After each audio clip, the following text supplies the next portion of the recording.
awareness, visibility, trust, getting ahead of that with the 95%. And that's what's led to, for the last 8 quarters, we've had quarter over quarter growth in terms of pipeline and revenue, consistently setting new records. You're the VP of marketing at Loxo, essentially a talent intelligence platform for recruiters. When you came to Loxo, did you have to champion this methodology? By the time that I got here, they were like, we're ready to scale, we're ready to grow. But the bigger problem was like, we had no content engine. All right, let's get a podcast in place because micro content is king right now. What are those things that you're measuring to show you that this is working? Feedback for ourselves, views, downloads. But on the business side of it, this still feeds back up at the end of the day to pipeline and revenue. The better our overall ecosystem, the more and more those numbers are going to go up. And just because you can do something doesn't mean you should. We don't do TikTok. I didn't bring up TikTok for a minute ago with our video shorts. That's a whole different strategy, platform, use case for how to do that properly. And if we're not gonna show up well, I'm not gonna do it. This was probably my biggest challenge when I got started with it and thinking through, because my number one concern is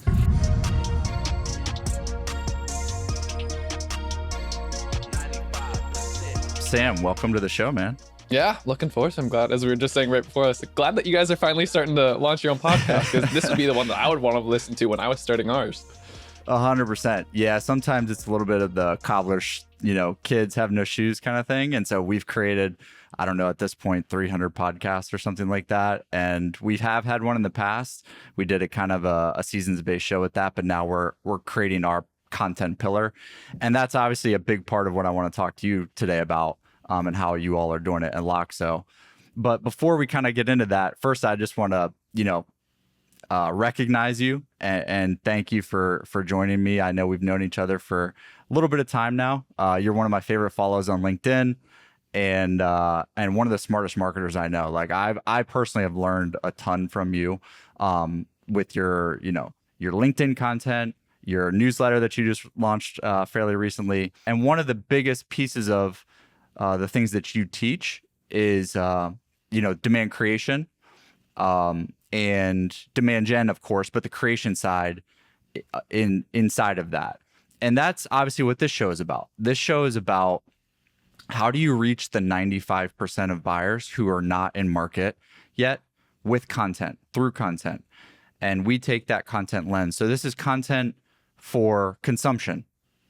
It's designed for consumption, is not designed for conversion. And so we don't talk about, SEO, keyword driven content and things like that to reach the 5% who are in market. We talk about, the platforms that buyers are using today when they want to just learn things or communicate with peers or feel a part of a community, things like that, whether it's social platforms, content platforms.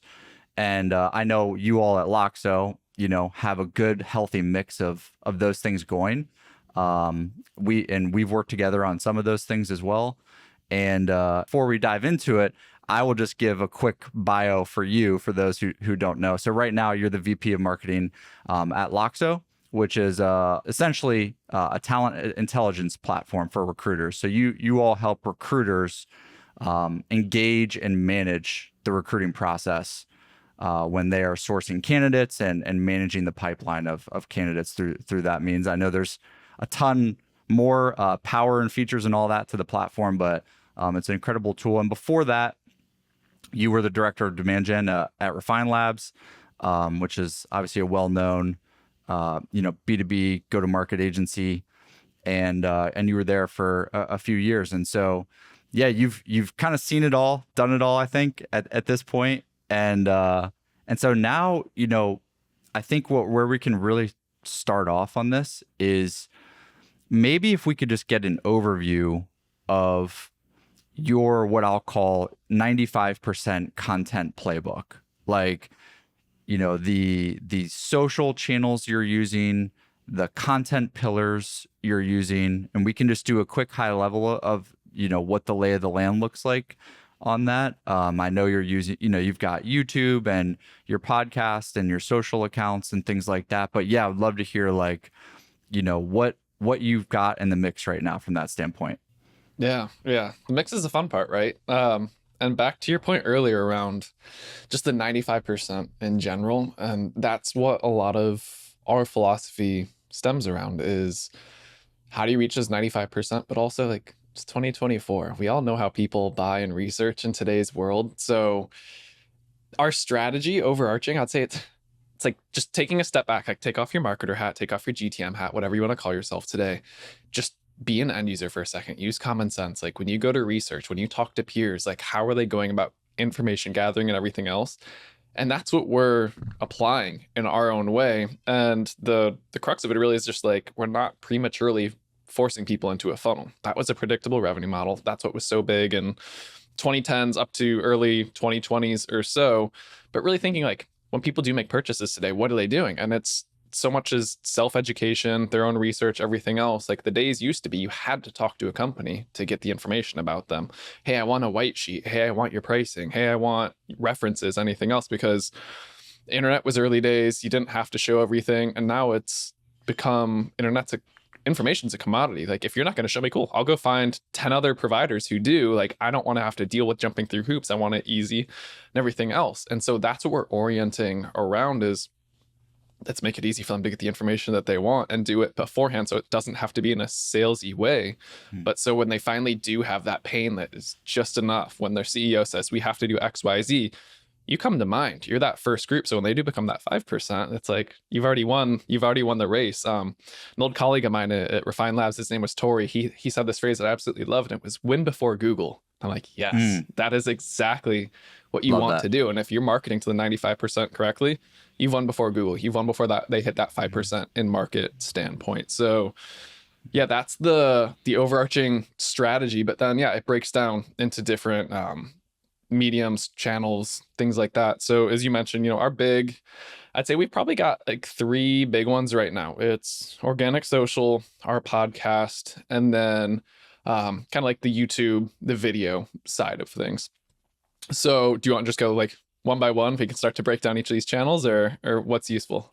Yeah, let's go through them each. I think maybe to bridge before we dive into each channel, based on what you just said, which was great in terms of the context of like the overall strategy. Before we dive in, maybe bridging that is like when you came to Loxo, did you have to champion this methodology internally to then be able to roll these out, or were those wheels kind of in motion a little bit and then you obviously are like putting gas on the fire there a little bit more? How did you kind of bridge that, whether any education was needed on it or buy-in and things like that for this? Yeah, I'd say it was half and half. So partially I did get lucky in that. So when I was leaving Refine, one of my essentials was I want to go to a company that is bootstrapped. I don't want to deal with VC, PE. And so one of the benefits of a bootstrapped company is that they, by default, are playing the long game. They don't have to hit quarterly targets. They aren't worried about burn rates. It's, are we bringing in enough money? When we make enough money, we can continue to grow. And it's that snowball effect to it. So there was already that element of the philosophy just naturally ingrained with our co-founders, Matt and Ilya. And so then when I started to come over, Matt, they'd been building this platform for 10 years before I even joined. And their philosophy had been just, we're going to make the best recruitment software out there. We're going to invest heavily in product, dev, engineering, and CS. So I was the first full-time marketing hire, like marketing leader in that sense. I think we had like 4 sales reps at the time, including our CEO who was doing founder-led sales. So they were walking the walk in the sense of like, let's build something phenomenal first before we take it to market. Let's get product market fit. Let's get everything else. So then by the time that I got here, they were like, we're ready to scale. We're ready to grow. And the biggest indicator to me was I was going and looking at our like win rates and everything else. And we win, I think when I first started, it was like 20 to 25% win rate from when someone submits a demo request, not even like becoming an opportunity, which is absolutely wild, right? Yeah. And to me, that tells me one thing is like when people see the product, they get it. They get the value, they get the power, they get what it solves for. but we didn't have a crazy high pipeline. We didn't have a lot of inbound because not enough people knew about us. And so that goes back to exactly what you and I are talking about today. And that, like, how do you educate the 95% so when they come to market, they are ready and understand who we are? Because we're in such a crowded workspace. It's something like 500 different applicant tracking systems. There's like 300 different recruitment CRMs. God knows how many data providers. And granted, we're a consolidation of all this, but if we compete at the category level and we're a no name, you've got like Greenhouse, Workday, like all these monsters that have been around for so long, ZoomInfo, Lucia.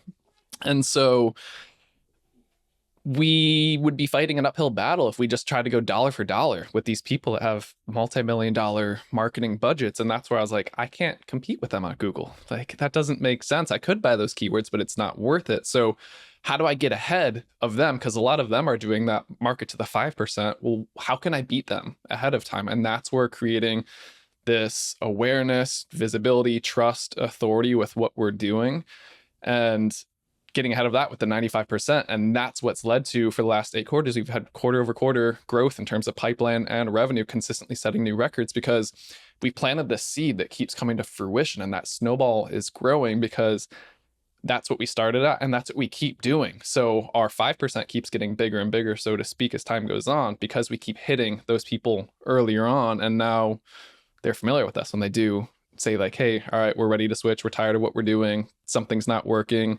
I want to talk to you all because clearly you're onto something. Absolutely love that. Yeah. And so it sounds like you sort of self-selected into, as part of your criteria, a company that did sort of have those checkboxes in place to be able to put your strategy and your methodology on top of it. But also, like, sounds like the leadership team also believed in this. And you obviously had to put it in place, but the actual concept of it, which is not true at a lot of other companies, like the actual concept getting adopted is very challenging at a lot of other companies. So maybe we can circle back a little bit more if there's any more tidbits there later on. But yeah, I think now's a good spot where we can go into some of the channels that you're using. So you mentioned organic social, your podcast as a content pillar, and then the video side and YouTube. And so, yeah, maybe we could start from wherever you think is, the center of that might be most interesting. Yeah. We'll start with the podcast. Yeah, as I said, when I joined, no real marketing efforts. But the bigger problem was, like, we had no content engine, so to speak. Like, if we wanted to create anything, it would just be general messaging. We drive to our website page. We didn't really have any case studies. We had some like blog posts, they were SEO, but they were kind of, I'll call them fluff, whereas like write a headline that captures attention, someone gets to it, and it's just like, yeah, no duh content. Once you get to it, it's not really helpful. So my biggest thing was, I was like, all right, let's get a podcast in place, because the fundamental way that I think about it is like, micro content is king right now, or it's very powerful, right? The micro videos for LinkedIn, shorts for YouTube, blog posts, your website, takeaways, insights for like your customer prospect trainings, things to fill in your newsletter. You could probably come up with those one-off, but if you have a piece of macro content that you can break down into all those micro, that's where things get so much easier. And so I was like, all right, if we can come up with this content engine that we can break down in those other ways, this will fuel everything. It will be the hub to all that we do. And it's going to make our lives way easier. So what I took from earlier was, again, like, how do we just get more people aware of us? Because if we get people aware of us and into our funnel, we'll win. We'll win at crazy rates. And that's only gotten better over time. And I think part of it is because the overarching principles we're going after is, how do we build trust, build awareness, establish credibility in the space for recruiters, and we'll get them to come. And one company that I've always admired that I thought has done a phenomenal job of this is like HubSpot in the late 2000s, early 2010s. When I was first starting my marketing career, I remember I'd go to HubSpot for everything. Like, how do I do content marketing? How do I do demand gen marketing? All of that stuff. Like, I didn't use HubSpot. We were a Salesforce organization at my first place, and Marketo, but HubSpot didn't care. They were like, we want to help marketers be better in their role. And HubSpot's always had that place in my mind where it's like, if I wanted to learn early on in my career, like what's the best place to get ahead of like new trends, best practices, anything else, I didn't Google it, I just went straight to HubSpot and I went to the resources section, right? So I was like, okay, let's do this for recruiting software because there's no one that does this. And that was a huge unlock for us, is like, no one's taking this position right now. There's tons of individual thought leaders sharing content, but there's no one company that's, taking this rallying cry. We want to improve. We know things either are starting to dwindle, they're not as effective as they used to, things are changing. Here's what you need to do to stay ahead of it.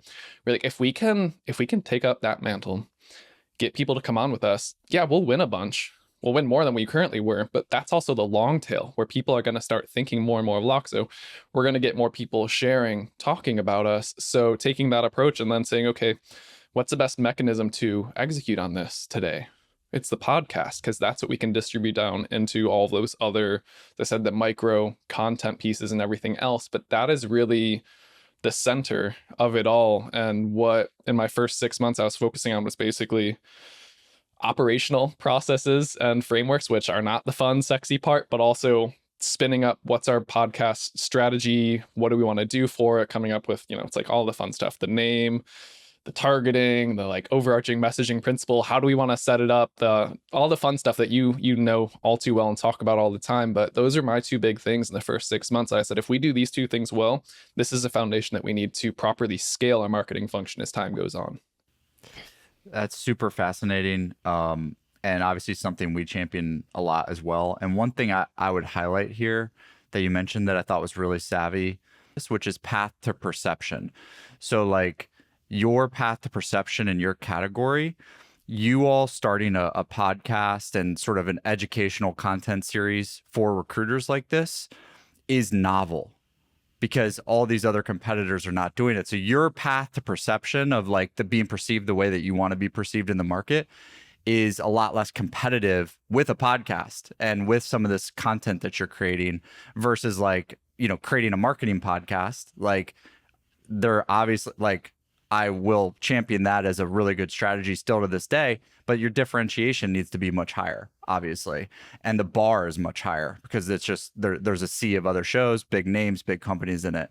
So I think it's really smart to look at it, especially like there's so many categories in B2B and in tech and software that, even if there's a dozen shows out there or a dozen, companies that are creating content, that's not a lot. Like you can easily win in those categories just by starting to create content around it and being consistent with it and caring about it and putting effort into it. Like, so I think that's really cool. And what I would ask then is, how did you come up with the positioning of the show? Like, how did you decide what you wanted the show to be about, and how did you think about the actual content strategy of it? Because this is one of those things where it can be easy to come off as like salesy or a little bit like too self-serving in these kinds of things. And so I'm curious how you approach that. Yeah, this was probably my biggest challenge when I got started with it and thinking through, because my number one concern, and when you think about like most traditional podcasts, is I'm not a recruiter. I'm not an expert in the space. My background is not recruiting. It's marketing, everything else. So if I were to go and lead this podcast talking about like, I'm the expert, here's my advice, like that would come across as highly disingenuous, right? So my aha moment was, well, I can't do that. Our CEO doesn't have the time to be the host. I need to lead this. How can I set up the show in a way where I can host these conversations and be helpful? And I was like, well, I just admitted I'm far from an expert. I don't know. Let's scratch my own itch. I want to learn. Let's have people come and teach me. And what I really liked about that and how I use this to pull in the angle of our show is that there are tons and tons and tons of podcasts talking high level about things that need to change, highlighting the successes of speakers, things like that. But there are very few about like, how do you actually make those changes, or what did those speakers do to achieve those results early on? Because that's what I want to learn at the end of the day. It's like, we all can read Shoe Dog and cheer on Phil Knight about the success that he did. And one thing I did love about that bio is he walked through exactly how he did all of that. But go and watch like How I Built This or any of these other podcasts. And a lot of them are, it's just the end state. And what I wanted to learn, what I needed to learn coming into this role is like, well, how could I be a good recruiter? What do I need to teach, illustrate, show other recruiters if they want to be successful? So a big part of orienting the show was taking that flip and saying like, I'm not the expert. I'm okay with not being the expert. I'm going to format our show in a couple of different ways where we kind of set up as like a show within a show. So I interview industry thought leaders and people who like shaking up the space, bringing on change. And I just ask them like, what are things that you're doing that are different, that are leading to success? Okay, let's break that down. Let's talk through it. We cover trending topics, talk about what's going on right now, because most people don't. It's like the whole university school notebook system. Like by the time it gets to the notebook, like it's so far out of date and everything else. Like a podcast is a perfect medium where you can take something that's trending right now, talk about it, get it out within a couple of days. If you really want to, you can be seen at the forefront. And that's what we need to do as innovators. So we do that. We have mini episodes that are, we just call them like tactical episodes. Like you're going to learn something 5, 10, 15-minute episode that you can start doing today to become a better marketer, or sorry, a better recruiter. You can talk about marketing all the time on podcasts. And then we also have our CEO come on all the time. Like he's very visionary oriented. And this is our chance to also show our company's unique point of view. So we say things like the applicant tracking system will not be here in 3 years. It's really easy to say it, but like, what's it mean? Like, let him break that down so we can still share our point of view on that. But that all comes back to like your point of how do you make it not be salesy? Like this really isn't Loxo oriented. Very rarely are we talking about our product, our features, our use cases, anything like that.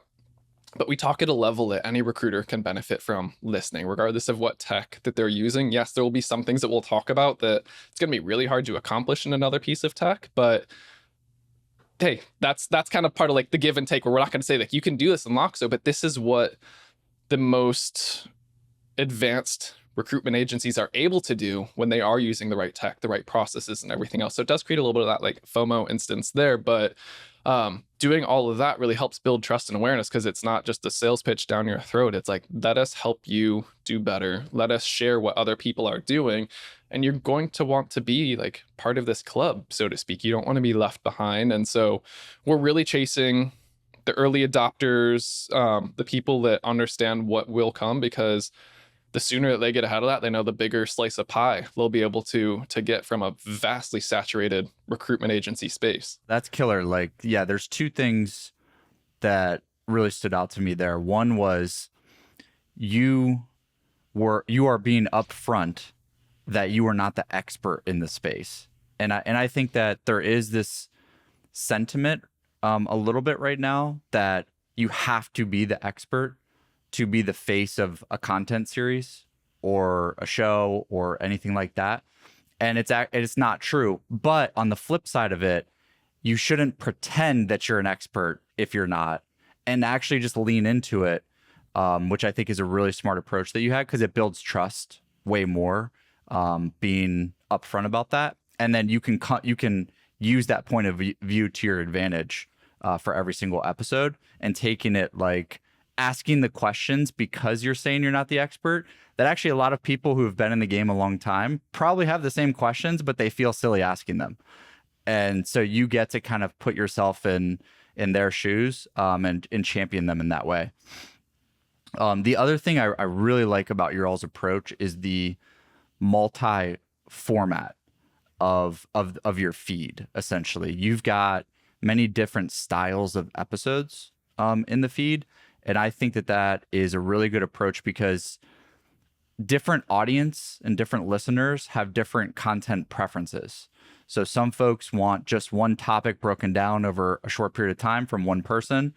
Some people like listening to the longer format, like interview style episodes. Some like solo episodes, some like shorter, some like longer. So like you get to capture your audience TAM like to its almost fullest degree, by giving people the menu of options that you have. And some people are like a little bit too rigid, I think, about their feed. Like every episode has to be this strict format, or else we're going to lose all our listeners, or whatever the pending doom is. And I think that that's not true. So I think that's a really good approach that you guys, have with that too. And so how does this feed into and I know that this is sort of the center, the show, and it's a pillar piece for you all that then does feed into, video, micro, and YouTube and organic social for your company accounts and your founder accounts. But yeah, take me through like how that works with the whole ecosystem. And I know that the podcast is just a portion of the rest of that stuff too. It's not 100% of the content on all those other channels. So yeah, how does that show content get fed into the other channels? And then what are the other ways you're approaching those channels outside of that pillar piece? Yeah, and I love that you call it an ecosystem. I call it that also because so many people think like this journey is linear, it's this funnel, it's whatever it is. I'm like, no, the larger your ecosystem, the more that you can surround sound your market, the better it's going to be. Because it also, like, if all you do is show up in ads in a certain way, people also are like, okay, they're clearly trying to sell me something. But all of a sudden, if like you just start getting hit here and there with not just ads, but things that are adding value to you, that has, I don't know the word for it or how to explain it, but it's a different value add to the end receiver where it's seen as less salesy and more just like, this organization, like they're actually trying to level up the space. This is really cool. This is really unique. Not a lot of people do it. So this is how you get like that brand affinity. The same reason that people go and buy a $500 Yeti cooler. It's like you could go to the store and buy a styrofoam cooler for $2, right? But people want to support this company that has a larger mission and purpose. Especially you're seeing it with like millennials, Gen Z, and other. They want to align to those types of companies. So yeah, just hitting on that ecosystem point that you brought up, I think it's so important. That's a huge part of what we do.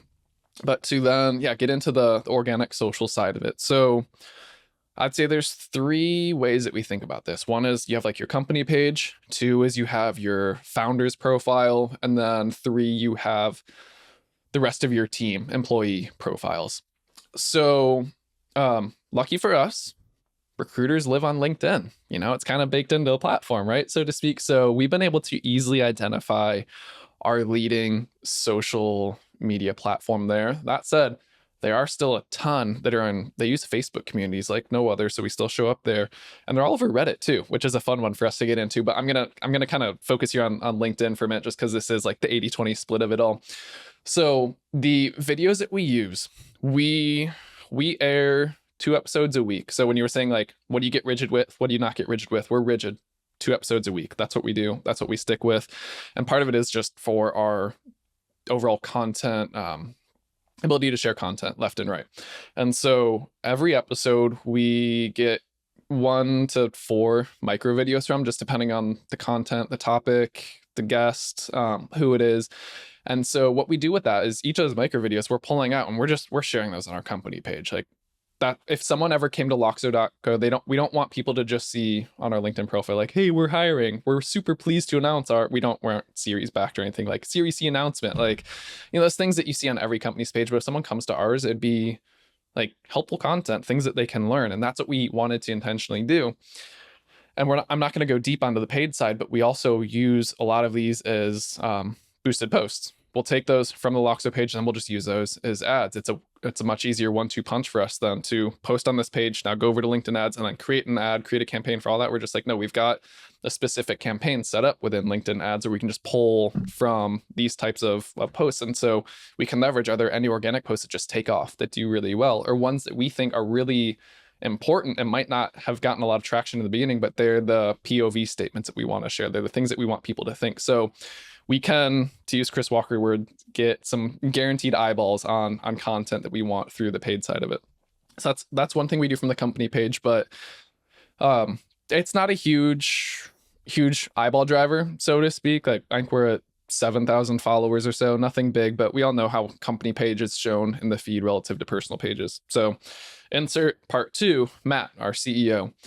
Before I joined, he would, let's say, dabble in organic. He would post every now and then, and they do really, really well. The trick with him, as with every CEO, is like, how do we get them to do this consistently, and how do we make it as easy as possible for them so that they want to do it? How do we make it a habit for them? And so the podcast has basically given him the outlet of, he doesn't have to stop and think and come up with posts on end. We're just like, Matt, come join me for a half-hour chat. I'm going to come up with a couple of videos for you. You can add your own context to it, but like you already said this once, you don't have to think about it again. So we get him to share the clips from his profile. He adds a little bit of context. And the other side of it that I really like is he's a thinker, a critical thinker, a deep thinker. And so he's one of those that after that conversation, that's going to kind of marinate with him. And he's going to think on like, oh, what's a second order effect of this? What other thoughts stemmed from it? And so he might post about that one micro video called Monday, Tuesday, and then come back Wednesday, Thursday. And this new thought, he'll just write out a text post for it, something else. So it's still related, but using the podcast to fuel the social side of how do I just get him thinking in this way where he's speaking not to like a lot of CEOs do, like leadership principles, like they're talking to other CEOs and VCs, like Matt, talk to our ICP, talk to recruiters, and use that to inject our point of view because they want to come to you for your point of view. That's why they follow you. This is a perfect time for you to really hit on these harder points where in the podcast, we might be a little bit softer overall, but like when they're coming to your profile, they want to like, why are you different? Why is Loxo different? What are you all doing to champion this new experience? So we share a lot from him. And then over to the paid side again, LinkedIn thought leader ads absolutely kill it when we put some more money behind it. So it's a great 1-2 punch there. And then this third one is interesting, and one that I struggled with myself is, so we have different employees. I came from Refine, where it was like every employee loved to post. We wanted to post. It was a big part of our culture. And then I came over to Loxo and like I taught the company, people were interested, and going from a company where I was like, I don't know, 1 out of 2 people would gladly post. Now it's like 1 out of 20. And that's completely okay. Completely okay. I don't expect everyone to want to do this. But so when I look at, individuals like myself, and then we have Lex Winship on our team who has a killer LinkedIn following and voice, how do we leverage our networks? Because again, we're marketers. We don't have recruiting experience, and a lot of our followers are not recruiters. They are marketers and everything else. So I could talk about recruiting, and every now and then I will in a way, but that's not what my LinkedIn following comes to me for. They come to me for marketing advice, like what I'm learning and doing. So to me, that would feel like it's a mismatch, so to speak. It's like me going on the podcast and trying to be an expert versus me going to my LinkedIn feed and then posting about things that a lot of my followers don't care about at the level that like I would if I was talking to my ICP. So where I landed with that is Lex and I, like, we'll talk about different things tangentially related to recruiting, but usually I'll say it's like 1 out of 10, 1 out of 20 posts I might touch on it. But again, it's like that's not really our audience. But what our content does is people still see Lex and I posting all the time. They see that we're at Loxo, and that creates this brand awareness in the sense that people see, like, one, we're a company that lets us share thoughts, that we're constantly learning. Two, we're at the forefront of things. So marketers might see that, but they're also going to share that with their leadership teams and others. And those leadership teams might say like, oh, hey, we're struggling to recruit too. Funny enough, like I was just talking about like how much I despise our current ATS system. Like, let me go check out Loxo, and they'll share that to their HR team. And then we've got a PLG motion. People can come in, try it out, do all the things there. So it's this non-forced workaround where it's we learn like we can try to do these things. It's not as effective, but if we do what we speak about best, the impact's not quite the same as if, we were Matt and this is all we talk about. We had the expertise, but it still works very well for us to not have to force it that way. So I know a lot of people struggle with this, especially when they, have a large following, they transition companies, transition industries, and aren't sure like, how do I make the most of this? But I do think there is a lot to be said for just staying true to your roots, and those impressions are still going to work for you in your favor as long as you're genuine and true to what you do. Like, there's still going to be some value that comes out of that. Beautiful breakdown. Love the approach you all have with all 3 of those buckets. I've got 2 follow-up questions on that. And I'm thinking about it from I'm running a content team, and I'm trying to put some of the wheels in motion that you have described here.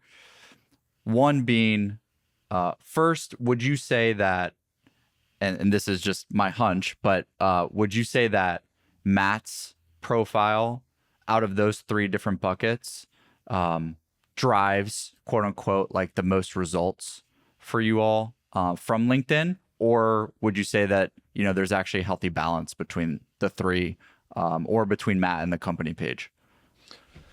Matt, when he posts, does like the weight of his, I'd say like even if he posts less than us, it carries a lot more just from the credibility that he has. So it's a combination of like, yeah, his expertise, his credibility, and also just when you have a CEO founder post, people crave it, soak it up that much more. It carries that much more power. So yeah, when he does, hands down, his do the best. So then how would you advise folks who are trying to help encourage, empower, support like their founder, their CEO to, be able to do this easily and sustainably and repeatably? Because, it's one thing obviously to kind of map out the strategy and like, okay, this all makes sense. But then as we all know, like CEOs are incredibly busy, and having the repeatable stream through the podcast is smart because I really liked your point about it actually provides for idea generation for Matt as well, not just being able to articulate his POV and like get thoughts out there in a repeatable way, but actually it creates net new ideas for him as well. But then how do you parlay that into actually like posting on a daily, weekly, multiple times per week basis? Any other things you're doing to help, power that for Matt, or, systems you all have for that? Every CEO is so different. You have to figure this out. And honestly, it took me, I joined in January of last year. 3 months ago, I'd say I finally cracked this, 13 months in with working with him best. And that's honestly the hardest part is like every CEO, every founder, every whatever thought leader within your company you want to use is going to be different. You have to figure out what works best for them. So starting at the podcast level, I had to get him to overcome this, like everything I have to say on this podcast has to be perfect, has to be like, I can't stumble over words. I have to have my idea fully fleshed out. I'm just like, people enjoy podcasts because they are conversational, because they get to see you through this non-commercialized lens where it's like, I'm just sitting in a living room with Matt talking about recruitment, right? And so getting him to overcome that is the first part. And so to help him with that, I was like, cool, let's script out roughly our podcast episodes. Here's the bullets I'm going to get into. You can use sub bullets underneath just to give yourself talk track, what you want to get into. And we did that for a while. And finally we got to the point where he was just like, I don't love this. It doesn't work for me in the sense that like I start following the script too much and taking it too literally. And then, I miss something. It doesn't quite land as I want it to. And so this was one of the aha moments like that came in a couple months ago where he's just like, if I can just have the high level bullets of what we want to talk about, that's enough for me, because I do better when I don't feel like I have to read from a page and can just talk to you. I'm like, cool, perfect. Like, let's do that. And that was a combination of, again, like I thought he wanted to not stumble over things, but then the more that we go through it and the more he feels it, I think he also just got more comfortable in front of a microphone and doing this on podcasts. So again, that's just learning curve, both him, myself, and him getting used to it. And on the LinkedIn side, so we did try a couple of different things. One, going from 0 to 1 is always the hardest part. And so how do we make this easy for our CEO? And again, this is one that you're going to have to figure out. Every CEO is different. We offered him a handful of different things. We said first, like, here's some bullets, here's some prompts that you can use, like go write them. He didn't really do too much of that, just sales-led founder, running a business, it got in the way. So we're like, okay, what can we do to give him more to make it easier for him? So like we could ghostwrite for you. We know your voice, we know everything else. Think of it as like a real person chat GPT, so to speak. We'll give you a post, you can go in and tweak it, do what you want from it. Did that for a few, and he's just like, I'm just not feeling it. Because he'd go in, he'd pick out something that we said, and again, this comes from our lack of expertise in the space, where we'd say something, he's just like, well, it's not that simple. It's not quite that. It's, there's more to it than this. So he'd go in and end up rewriting the whole post for himself. So it's like, okay, well, that kind of defeats the purpose there. And so we landed with basically, we were just going to give him a bunch of different prompts, like our podcast. Hey, here's a couple trending topics you could put your point of view on. Here's some video things that we want to do. Here's some podcast clips we can talk about. And like, here's 2 bullet points within each. Just like talk about XYZ within this and let him go with it from there. And he does great with that. So he likes that now, and that's what he runs with. And so then to develop the consistency side, which is, how do you make this a habit so he keeps doing it? This is where I love, like, we've got how'd you hear about us on our form. And every time that someone either signs up for our PLG product or submits a demo request and they say like, Matt's post came across your CEO, heard this on the podcast, you bet your ass I'm screenshotting that and sending it over to him. That's positive reinforcement. That is the best thing that you can do. So he sees that like this is working. Because again, at the end of the day, a lot of CEOs fall into the trap of like, what's the attribution of it? Do you know? And if you go to traditional attribution, like it's really hard to prove that. Like podcast doesn't really show up. So the more that I can get him to see that there, it works. And then if you work for a CEO who does founder-led sales, and I'm so glad that he does a lot of discovery, especially with our call them our ABM accounts, the strategic accounts, the big accounts that come in. And so one of the questions we always ask in Disco is like, hey, where'd you come across us? You know, just go deep on that. And every now and then he gets like I saw your commercial. It was really cool. And like our technical recruiting lead was laughing and sending up the chain, or I keep seeing your ads everywhere, things like that. So he gets to hear it firsthand also, like what's working in marketing. And they often do speak to our podcast and his posts. So I'm just like, this is perfect. He gets the feedback himself. So he sees and has that feedback loop that this is working. So long story short, yeah, it's just don't expect to hit the silver bullet the first time with your CEO, your founder, the person you want to do. You have to work with them to figure out what works. Because again, this isn't something that comes naturally to them or that they might know off the bat. You have to coach them with it. And you have to be patient with them and finding like what is the perfect mix and give and take of making it work for them so they'll stick with it. Yeah, I think that is like so key to all this is the sustainability of it. Like doing it for 30 days and then it kind of like petering out after that. It's just you might as well not even done it. So yeah, I think that's really smart. Like there's no plug and play system here. But I will say the anecdotal feedback is so powerful. Like, you know, on those sales calls or at conferences and things like that, we've seen a lot of that where people don't even realize sometimes how powerful of an effect their content is having until they get amongst their peers and actually hear feedback from real people directly. Because like you said, it just doesn't show up in traditional like attribution tools and things like that. So and podcasts, and a lot of these are like LinkedIn's not, but podcast is.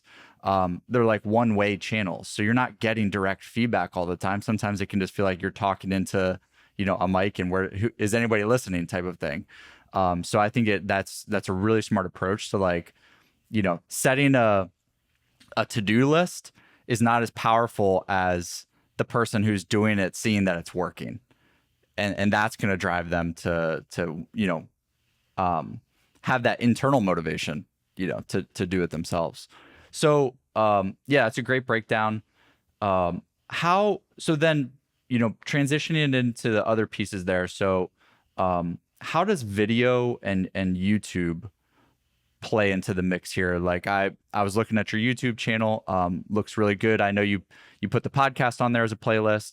You've got a bunch of other styles of videos on there. You're almost at about, I think, 2,000 subscribers or so. So yeah, what's the YouTube strategy?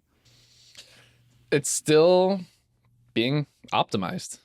We haven't landed on what exactly works best for us currently, and that's okay. That's part of the learning curve. And there's also 3 full-time marketers on our team, so we only have so many hours in a day to figure out what works. And if I saw YouTube showing up more in, you know, attribution, how'd you hear about us? Yeah, I'd be putting a lot more weight behind it, but we're still so far behind. Point of diminishing returns on LinkedIn. That helps weigh, you know, where do we want to prioritize our time?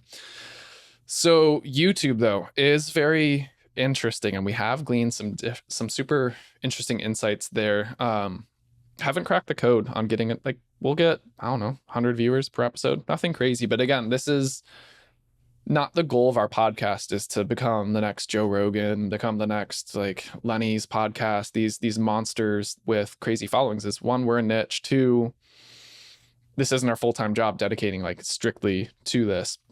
And so again, the purpose is just add value. People are going to come across us, they're going to get shared, but treating it in a way, we stopped doing like the SEO blog post fluff stuff, and I'm using our video is a lot more of like this SEO work and what we're trying to crack, in the sense that if you go into Google and you search, a lot of people are, as I said, like how we oriented the show around, like, I want to learn how to do something better. I want to become the best at this.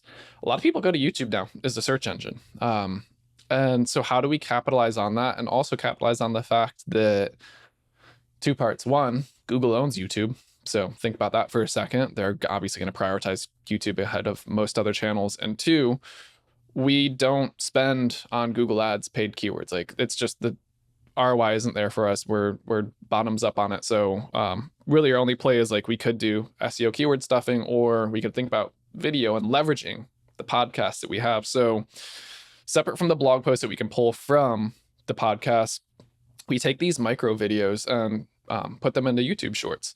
And one thing that we found that's super interesting is YouTube Shorts. If you have the title of it lined up right for a search phrase, you will show up at the very top of Google's listing. A lot of power to that. So that's one thing that we've been thinking about is how do we, like, again, people want quick answers. Think of this as like the featured snippet, but it's in video form instead. So how do we take the best parts of these long form content videos and distill it down, whether it's like we chop up, a bunch of 10-second segments into a summary, or just like that one really, really smart thing that Matt just said, or insert any other thought leader or Tactical Tuesday co-host Vivian, and get that into a micro video that answers a specific question that people are trying to solve for. So I'll give you an example here. So a lot of recruiters right now are struggling with business development. Like people aren't hiring at the same rate. So a lot of recruiters like, how do I get new clients and everything else?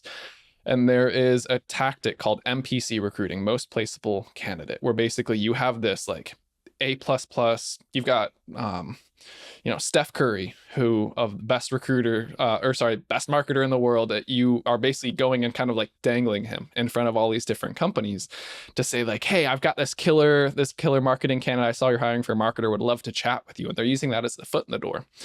And so what we did was we had a specific podcast about MPC recruitment using ChatGPT with Vivian as part of our Tactical Tuesday. And we took a 60-second clip from that and we titled it using MPCs and biz dev for recruitment. And guess where we showed up on Google? The very top page, #1, and there was no competition for it. And so it was really interesting. That was the aha moment because it wasn't intentional when we came across that. We stumbled on it. And so part of it, as I say, is like, we're figuring out how to use these videos best. Like we don't have the code cracked, so to speak. If I had a full-time video content specialist, like hell yeah, we'd be much further along on this. But right now, when I think about what's our priorities with everything else, it's like we're creating the video because we know people do enjoy, like you said, they want to watch on different mediums. They prefer long form, they prefer short form, they prefer distilled summaries, they want to see the facial expressions and getting into the nitty-gritty of everything. So we lay it all out there. We're on YouTube with those long form, with the short form, so people can consume it. And right now we're in V1 iterative feedback loop of just let's gather data. Let's see what people are interacting with and engaging with. And then as we start to grow and we begin to come closer to the point of diminishing returns in the channels that are more impactful for us, we already have a starting point for this next one that we know will do well. And we don't have to figure it out from scratch, but we've got all this data that's going to inform us in what direction to go. Right. Yeah. You've got the flywheel basically between the three: organic, social, podcast, video.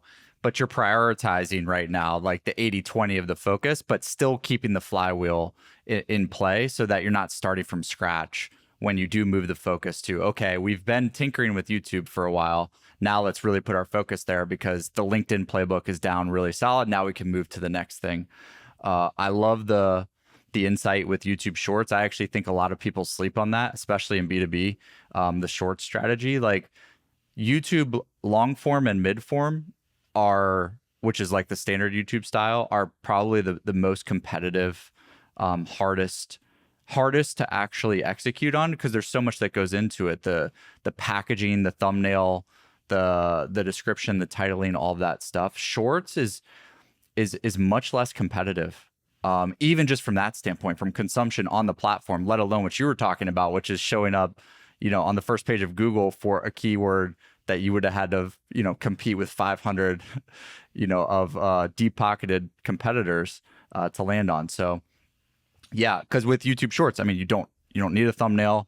The title is real easy to get going. It's just a 90-second clip or what have you, and it's actually how people want to consume. Like when I'm looking for a recipe, I don't want to read through some SEO optimized article for 10 minutes until I get to the recipe. Like the fact that you can click on your short on Google's page and somebody can get their answer in 90 seconds is exactly what they were looking to do. And so you're giving them what they were looking for there. Okay, cool. Well, we're getting close to the end here. What I'm curious about, like with all of this, is what results have you seen? I guess like from a metrics perspective or a tangible perspective or even an anecdotal perspective, however you want to describe it, you know, and how are you measuring those things? And then what have you seen? Like what performance have you seen from this that's leading you to believe, okay, this is working? You mentioned earlier, I think you said 8 quarters in a row of, you know, quarter over quarter growth. And so what are those things that you're measuring to show you that this is working? And how would you describe that? Yeah. So say 2 different mechanisms. One is like feedback for ourselves. And this is a lot of the in-platform things like views, downloads. And we start to break it down by, like we said, our podcast, we have 4 different kind of ways we look at it. What percent of the episodes do people listen to in interviews versus trending topics versus this? We do it by episode type, by the guests that we have on it, by the topics that we speak about. And so those are different things that inform what do we want to do moving forward so we can keep getting more and more into what people want. But on the business side of it, this still feeds back up at the end of the day to pipeline and revenue. Like those are the 2 things I care about the most at the end of the day. And this ties back into this concept of ecosystems.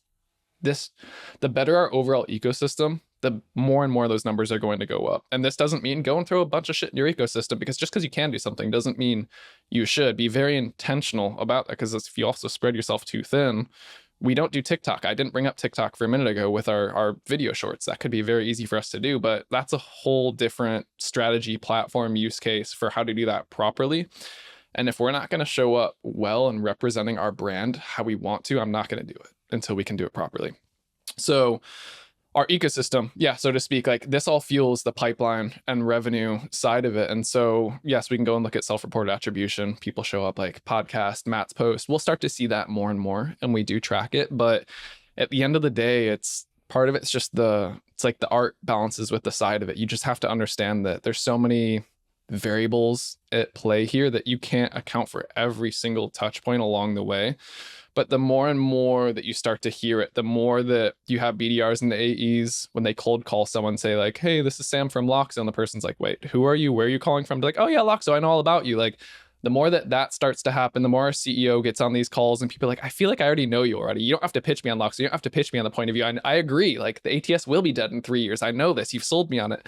Those tell me that these different ecosystem elements are all fueling into people understanding our vision, where we perceive the path to recruitment success going in the future.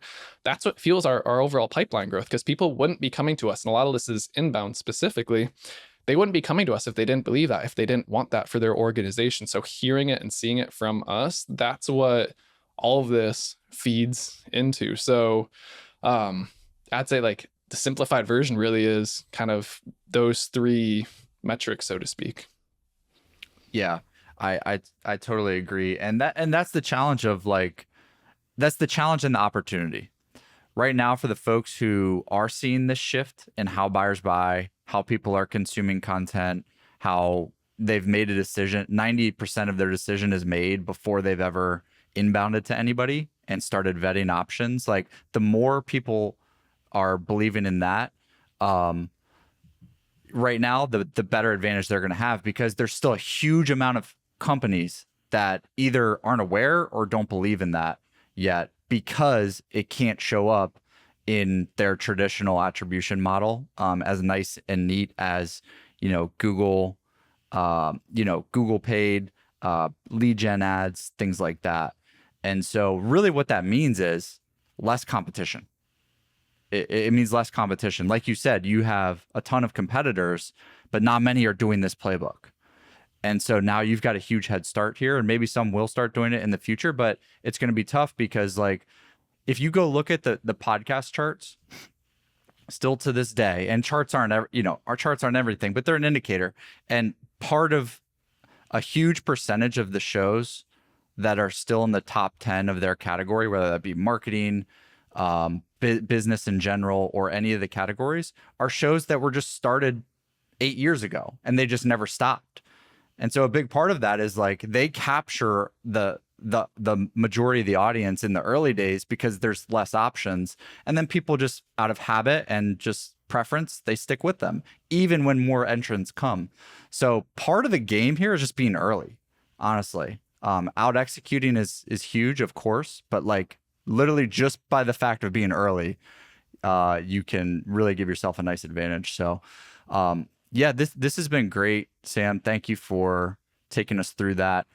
There's a lot I actually would have liked to like unpack on a lot more of all of these things. But one question I'd like to leave you with though is, and you mentioned something earlier, which is what company or companies do you think are doing this well right now outside of Loxo? And you mentioned how powerful HubSpot was at doing this in the early days, and obviously you can argue they still are, but what you were referring to is kind of like that V1 content marketing playbook they were doing in the late 2000s, early 2010s type of thing. So who are you looking at like today that you're impressed by doing, you know, the 95% content playbook to, you know, a really strong degree? Yeah, there's a few obvious ones, like there's Hockey Stack, there's Copy.ai, Clary, the ones that if people that are following you, me, others on LinkedIn, they're in our ecosystem, they're gonna be like, yeah, no shit, Sam. That's not a surprise. So I was trying to think about one that's a little bit different. And so this is going to be a little against the grain in a sense, but the more I thought about it, the more that I think they actually are doing a really good job. And it's ZoomInfo, specifically their CEO, Henry. And so hear me out. Most people are going to be like, what are you talking about, Sam? They run the epitome of the lead gen engine. They did.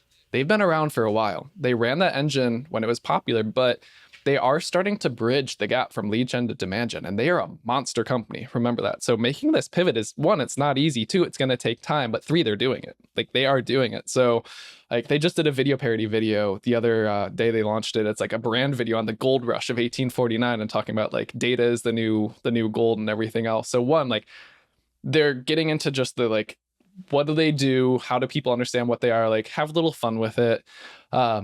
And they're also doing it in a way that their marketing efforts are getting a little bit more scrappy again and everything else. Like they just did this billboard play that I thought was genius. I even commented on Henry's post about it. Like technically, yes, they're a tangential competitor to ours, but like their B2B data, we're not B2C, like personal data versus business work email. But they did billboards in the towns of different customers who said like, you all need better international data. So he was just like, cool, bet, I'll take it on. Like he put screenshots of the conversation that they had on LinkedIn, put it on a billboard in their town and went and talked to them. But like, hey, we 6X list. We made it, 6X'd list to clarify, I mumble sometimes. And just to get ahead of it. And so to bring this all back around, I know you said final question as I'm going off on a loop here, but like they've been known as the market leader in the B2B contact data space for forever, right? Like they have so many competitors, everything else, but it's like how Kleenex is to tissue. When people say like, oh, business contact data, like, oh, ZoomInfo, like that's just kind of like, Slack it to me, Google it, like ZoomInfo it, you know, they've almost come to that level. But Henry's instilled within their company like to continue to operate like a startup, even though they're a publicly traded company. So like they have core values, like be relentless, be entrepreneurs, be innovators. And he keeps this and leads from the front with this type of philosophy. So it could be very easy for up and comers to come and uproot them. But he's been able to keep ZoomInfo as the brand that you still think of when you think of B2B contact info. And that's not easy to do year after year after year. So despite no matter how big you come, tall poppy syndrome, right? People are going to want to chop you down. People are going to start bad mouthing you through all this stuff. They've got a pretty good thing. And instead of resting on their laurels, like they are coming around and seeing like, we still do have to develop and build. We have to rebuild some trust. We have to show what we do to differentiate. And they are starting to pick that up a little bit. So as I say, like not many people would think of them in this way because of what they were known historically for. But this is the whole thing of like, the beauty of content and how you continue to evolve and iterate. Like they're using this to their advantage. That's a really good pick. And it's probably a little early in their journey for that, but you can already tell like that they are starting to try to adopt it.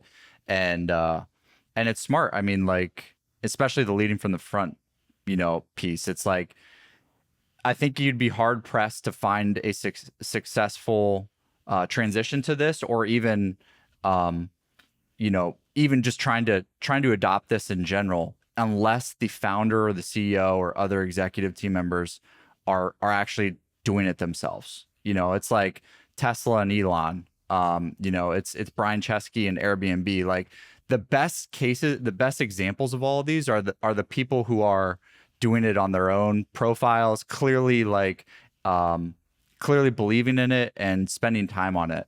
You can't get these results without actually like putting in the time.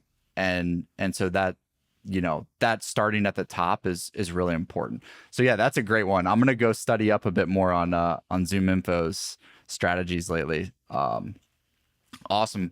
Sam, well, this has been killer, man. Yeah, thanks again for breaking everything down for us. If people want to connect with you, what I would recommend personally is like go follow you on LinkedIn. You're constantly writing on there your lessons, your learnings, your education. So I'd say you're a great follow there, and your newsletter. I subscribe to that. I know you recently launched it. So yeah, where can people get both of those things, or anything else you want to point people to? Yeah, those are the best two spots. That's where I kind of focus my outward facing time. Yes, I have a Facebook. Yes, I have an Instagram. Am I active on them? No, not a chance. So wouldn't waste your time on those. But yeah, I mean, those are the spots I love to engage in. As I say, like, I'm in the weeds all the time, and that's what fuels a lot of my content and learning and staying sharp. So yeah, if anyone wants to follow, chat, DM, I'm all open. Awesome, man. Appreciate you.